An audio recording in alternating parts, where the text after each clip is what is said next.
Assalamualaikum warahmatullahi wabarakatuh. Selamat sore semuanya, salam sejahtera untuk kita semua. Kami dari kelompok 3 Ekonomi Makro, Prodi Administrasi Bisnis kelas 3B akan mempresentasikan tentang bunga, inflasi, dan deflasi. Kelompok kami terdiri dari Dina Sonia, Raffi Alvia, Nuri Dinisri Rizky, Tegar Pratama, dan saya, Nuri Amanda Fitriani selaku moderator pada jalannya presentasi kali ini. Sebelum kita lanjut, kalian kepo nggak sih materi atau pokok pembahasan apa sih yang bakal kita bahas? Yuk kita lihat. Pokok pembahasan yang kita bahas, yang pertama itu ada tentang inflasi, kedua ada tentang deflasi, ketiga ada tentang indeksasi, dan yang terakhir ada tentang keterkaitan suku bunga dan inflasi. Sebelum kita lanjut ke materi, kalian tahu nggak sih apa itu inflasi? Terus seberapa pengaruh sih atau apa sih hubungannya inflasi sama perekonomian negara? Untuk materi pertama akan dibahas oleh saya sendiri yaitu tentang inflasi. Inflasi merupakan suatu kondisi di mana terjadinya peningkatan atau kenaikan harga barang dan jasa secara umum dan terus-menerus dalam jangka waktu tertentu. Nah, jadi kalau misalnya harga barang dan jasanya di dalam negeri itu meningkat, maka inflasinya pasti bakal mengalami kenaikan. Oleh karena itu, naiknya harga barang dan jasa itu menyebabkan turunnya mata uang. Tapi kenaikan harga dari satu atau dua barang saja tidak dapat kita kategorikan sebagai inflasi, kecuali kenaikan tersebut menyebabkan harga sebagian besar barang-barang lainnya juga mengalami kenaikan. Contohnya kayak kenaikan harga BBM, itu kan membuat tarif angkutan menjadi naik. Dan juga banyak perusahaan-perusahaan yang menggunakan bahan bakar minyak buat proses produksinya. Itu pasti akan mengalami kenaikan pada harga jual produknya. Nah, hal tersebut itu bisa disebut inflasi karena sebagian naiknya bahan bakar secara permanen, kondisi tersebut juga menyebabkan kenaikan biaya produksinya, sehingga akibatnya kenaikan harga BBM ini akan meluas pada beberapa kegiatan ekonomi. Materi selanjutnya akan disampaikan oleh Tegar dan Nuridini. Kan faktor-faktor inflasi. Yang pertama, meningkatnya jumlah permintaan pada suatu jenis barang. Kedua, biaya produksi sebuah barang atau jasa mengalami kenaikan. Ketiga, terjadinya bencana alam. Dan keempat, jumlah uang yang beredar terlalu berlebihan sehingga melebihi kebutuhan. Macam-macam inflasi. Yang pertama berdasarkan tingkat keparahannya. Yang kedua inflasi ringan dengan jenis inflasi yang jumlahnya kurang dari 10% per tahun. Yang kedua inflasi sedang dengan jenis inflasi yang besarnya sekitar 10% kurang 30% per tahun. Yang keempat inflasi berat dengan jenis inflasi yang besarnya sekitar 30% sampai 100% per tahun. Yang kelima, hiperinflasi dengan kondisi di mana besarnya inflasi lebih dari 100% per tahun. Yang di sini ada berdasarkan penyebabnya. Yang pertama ada inflasi tarikan permintaan atau demandful inflation, yaitu bertambahnya permintaan terhadap barang dan jasa yang menyebabkan terjadinya kenaikan harga. Selanjutnya ada inflasi dorongan biaya produksi atau cost inflation. Disebabkan karena kenaikan harga produksi, biasanya tingkat penawaran lebih rendah dibandingkan tingkat permintaan. Dan di sini ada berdasarkan asalnya. Ada dari dalam negeri atau domestic inflation, yaitu inflasi yang timbul karena adanya faktor-faktor di dalam negeri yang menyebabkan terjadinya kenaikan harga. Kemudian ada dari luar negeri atau imported inflation, yaitu inflasi yang terjadi karena kenaikan harga barang dari luar negeri dan barang tersebut diimpor ke dalam negeri. Terima kasih kepada Tegar dan Nuridini. Untuk materi selanjutnya akan disampaikan oleh Raffi. Selanjutnya ada deflasi. Deflasi merupakan proses menurunnya harga-harga secara umum dan terus-menerus dalam waktu tertentu atau keadaan di mana nilai mata uang meningkat. Lalu ada jenis-jenis deflasi. Yang pertama, deflasi strategis. Deflasi strategis adalah deflasi yang terjadi sebagai akibat dari adanya suatu kebijakan. Penyebabnya adalah ketika kebijakan pemerintah tidak berhasil menekan angka konsumsi masyarakat. Umumnya deflasi strategi terjadi ketika harga barang di pasaran sedang tidak menentu, sehingga pemerintah perlu menekan angka konsumsi masyarakat untuk menyeimbangkannya. Namun, ketika kebijakan itu tidak berhasil, harga barang justru akan mengalami penurunan yang menyebabkan semakin meningkatnya tingkat konsumsi masyarakat. Deflasi sirkulasi. Deflasi sirkulasi disebabkan karena kondisi yang tidak stabil pada perekonomian. Biasanya kondisi ini terjadi pada masa transisi dari perekonomian yang stabil seiring dengan penurunnya perekonomian. Ketika tingkat produksi dan konsumsi mengalami ketidakseimbangan, harga barang pun mengalami penurunan secara signifikan. Selain itu, deflasi sirkulasi juga bisa disebabkan oleh produksi barang yang secara berlebihan. Penyebab deflasi. Penyebab deflasi yang pertama ada menurunnya jumlah uang yang beredar di masyarakat, yang kedua menurunnya permintaan barang, dan yang terakhir meningkatnya persediaan barang. Cara mengatasi inflasi dan deflasi. Cara mengatasi inflasi. Yang pertama yaitu menerapkan kebijakan moneter. Kebijakan moneter menjadi salah satu dari cara mengatasi inflasi yang bisa dilakukan oleh pemerintah. Kebijakan moneter atau kebijakan keuangan bisa dilakukan dengan menambah ataupun mengurangi jumlah uang yang beredar. Hal ini dilakukan untuk menjaga kestabilan moneter dengan tujuan bisa meningkatkan kesejahteraan dari masyarakat suatu negara. Kemudian yang kedua, menerapkan kebijakan fiskal. Kebijakan fiskal ini sendiri berkaitan dengan penerimaan dan pengeluaran dari anggaran pemerintah. Kebijakan fiskal ini antara lain dengan meningkatkan tarif pajak, mengurangi pengeluaran dari pemerintah, dan melakukan pinjaman. Kemudian yang ketiga yaitu menerapkan kebijakan non-moneter. Selain menggunakan kebijakan fiskal dan juga kebijakan moneter, pemerintah juga menggunakan kebijakan non-fiskal dan juga non-moneter. Kebijakan non-fiskal dan non-moneter ini dapat dilakukan dengan beberapa cara, yaitu kebijakan yang berkaitan dengan hasil produksi, kebijakan upah, dan juga kebijakan penentuan harga. Kemudian cara mengatasi deflasi. Yang pertama yaitu menurunkan suku bunga. Salah satu cara yang dapat dilakukan untuk mengatasi deflasi adalah dengan menurunkan tingkat suku bunga. Melalui hal ini, maka jumlah uang yang beredar akan bertambah di masyarakat. Kemudian, menerapkan kebijakan moneter.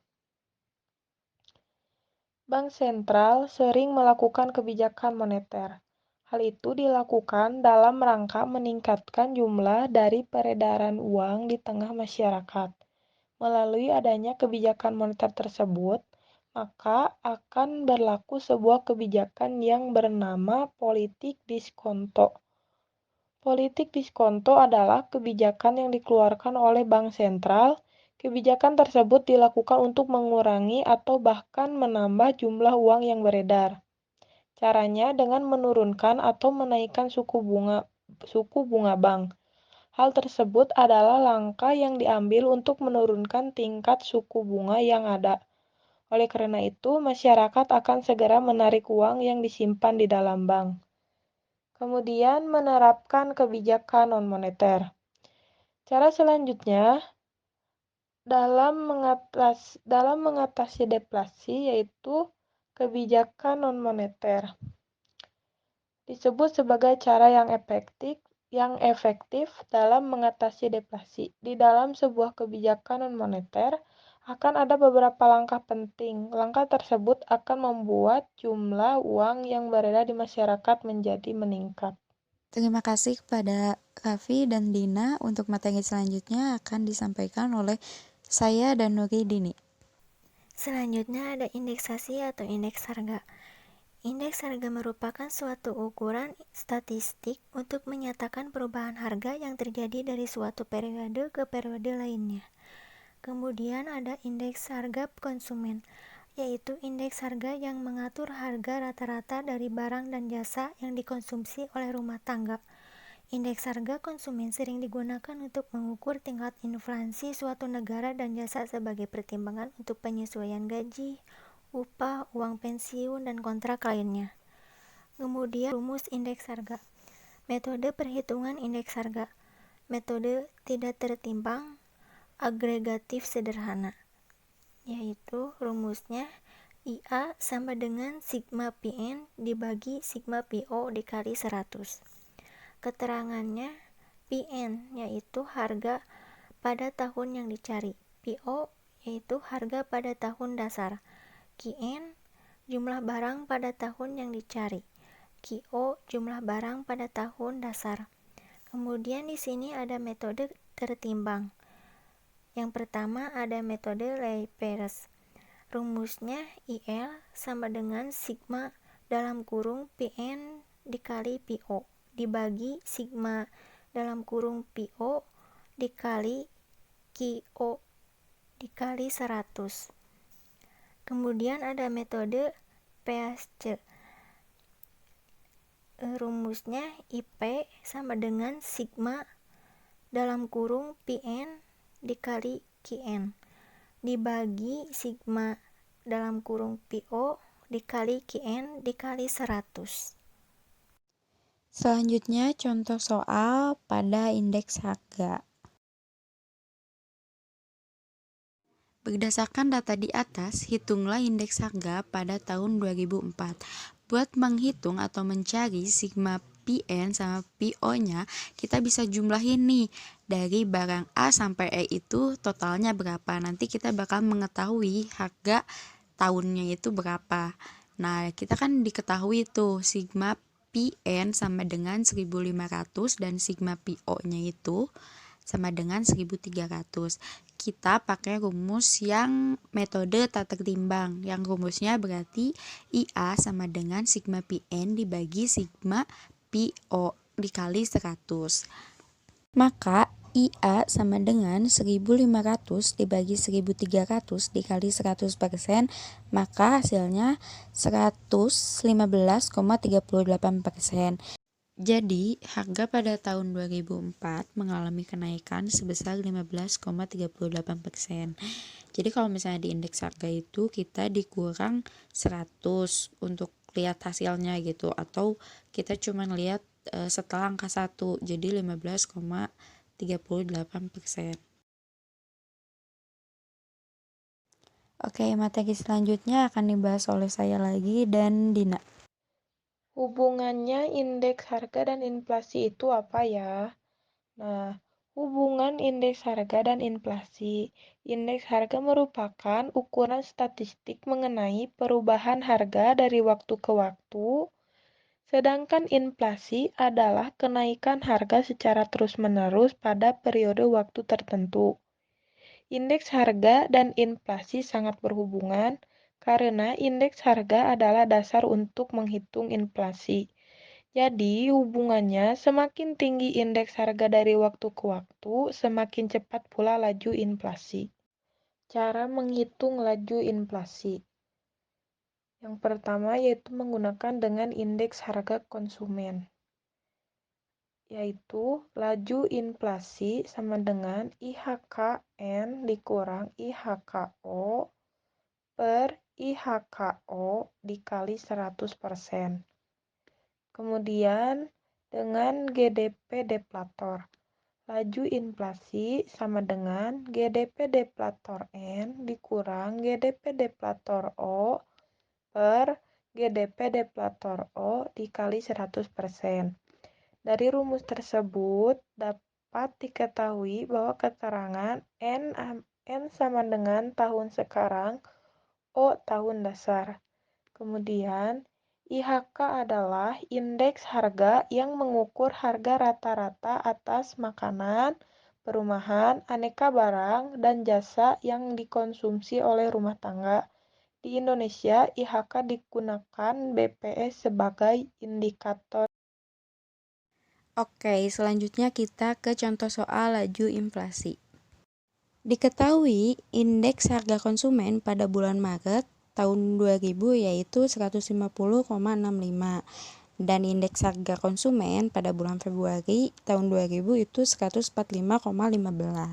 Besarnya laju inflasi pada bulan Maret tahun 2000 yaitu dalam soal kan udah diketahui tuh, jadi kita tinggal masukin aja mana IHKN sama mana IKHO. Diketahui IHKN sama dengan 150,65 dan IHKO sama dengan 145,15. Nah, kita pakai rumus indeks harga konsumen yang rumusnya laju inflasi sama dengan IHKN dikurang IHKO dibagi IKHO dikali 100%. Maka laju inflasi sama dengan 150,65 dikurang 145,15 dibagi 145,15 dikali 100%. Nah, kita hitungnya yang bagian atas dulu, yaitu yang 150,65 dikurang 145,15, hasilnya 5,5 dibagi 145,15 kali 100%, hasilnya yaitu 3,87%. Nah, jadi besar laju inflasi pada bulan Maret tahun 2000 itu kita mendapatkan hasilnya 3,78%. Untuk materi selanjutnya akan disampaikan oleh Raffi. Hubungan suku bunga dan inflasi. Inflasi dan suku bunga ini saling berkaitan. Inflasi merujuk pada tingkat kenaikan harga barang dan jasa. Sementara suku bunga di Indonesia merujuk pada tingkat suku bunga yang diatur oleh Bank Indonesia, dikenal sebagai BI rate atau suku bunga BI. Ketika suku bunga rendah, pengaruh yang timbul adalah makin banyak orang meminjam uang. Akibatnya, konsumsi bertambah karena uang beredar lebih banyak, ekonomi mulai tumbuh, dan efek lanjutnya adalah inflasi naik. Dampak sebaliknya juga berlaku. Jika suku bunga tinggi, peminjam uang semakin sedikit. Hasilnya lebih banyak orang menahan belanja, mereka memilih menabung. Yang terjadi tingkat konsumsi turun, inflasi pun turun. Oke, jadi kesimpulan yang dapat kita simpulkan setelah pembahasan materi yang telah dipaparkan oleh kelompok kami itu menyimpulkan bahwa inflasi itu dapat mempengaruhi proses perekonomian negara. Dan inflasi itu nggak selalu berdampak negatif. Jika inflasi dengan skala kecil itu bisa memberikan dampak yang baik terhadap beberapa sektor industri. Salah satunya bagi pelaku industri rumahan atau UMKM mikro gitu. Nah, mereka itu mendapatkan untung besar karena dengan adanya inflasi skala kecil, mereka bisa mendapatkan untung lebih besar dari biasanya. Akan tetapi, apabila inflasi yang terjadinya dengan skala besar, pelaku usaha dapat dipastikan akan terkena imbas yang cukup besar juga. Kenapa? Karena mereka akan mengalami kerugian, mulai dari cara pembuatan produknya, terus biaya pengirimannya, hingga harga yang dipastikan itu pasti nggak seimbang dengan biaya pembuatan. Dibandingkan inflasi yang masih memberikan keuntungan kepada para pemilik usaha, kalau misalnya deflasi itu malah sebaliknya. Dampak yang diberikan deflasi itu cukup signifikan. Kenapa? Karena jika perputaran uang yang terjadi di masyarakat itu sangat sedikit, maka daya beli para konsumen juga pastinya akan berkurang. Nah, imbasnya itu nanti kan produknya nggak laku, terus dari seorang pelaku usahanya juga harus melakukan sedikit penyesuaian lagi gitu. Nah, kalau misalnya produknya nggak laku, itu kan pasti bakal berefek ke pemasukan atau penghasilan setiap bulannya. Nah, kalau misalnya deflasi itu terus terjadi, maka dari seorang pelaku usahanya itu mungkin harus memangkas anggarannya, terus mulai dari pembuatan produknya, terus atau harga jualnya, atau juga ada pemotongan gaji karyawan. Mungkin hal terburuknya kayak pemecatan dengan alasan menyelamatkan perusahaan atau kayak PHK gitu. Oke, sekian presentasi dari kelompok kami. Mohon maaf apabila ada kesalahan. Wassalamualaikum warahmatullahi wabarakatuh.